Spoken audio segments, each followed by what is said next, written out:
আজকে আমি কচুরলতি রান্নার একটা ভিডিও নিয়ে এলাম।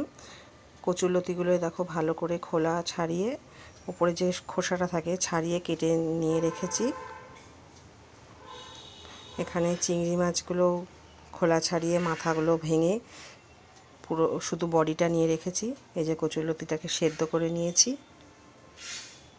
না হলে আবার তাকিয়ে তাকিয়ে থাকবে। আবার অনেকে আস্ত ওরকমভাবেও খেতে পছন্দ করে, যে যেরকম ভালোবাসে আর কি। এখানে পেঁয়াজ কেটে নিয়েছি,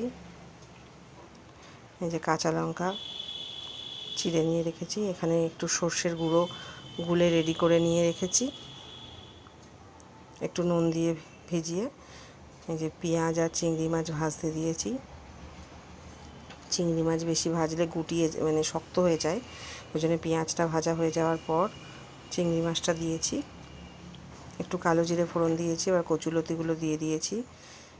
একটু নুন, হলুদ, লঙ্কার গুঁড়ো সব কিছু দিয়ে এটা একটু ভাজা ভাজা করব।